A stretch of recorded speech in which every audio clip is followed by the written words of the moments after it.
న్యాచురల్గా కాస్తున్నాయి కాకరకాయలు. అందుతలేదా? ఫస్ట్ ఇక్కడ ఒకటి ఉంది కదా కింద, తీసినాం అది. ఓకే, న్యాచురల్ కాదు, ఆర్గానిక్. ఆర్గానిక్. ఇక ఇక్కడ ఒకటి ఉంది.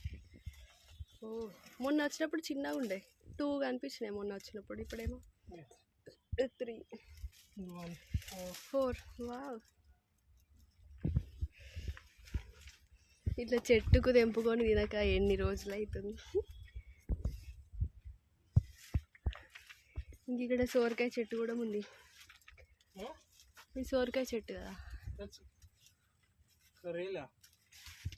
ఓకే ఫ్రెండ్స్, మా వీడియో నచ్చితే లైక్ చేయండి, కామెంట్ చేయండి, మా ఛానల్ని సబ్స్క్రైబ్ చేయండి. అంతే, ఇంతే వచ్చినాయి, ఇంకెండకు కనిపిస్తలేవు. ఇంకో కనిపిస్తే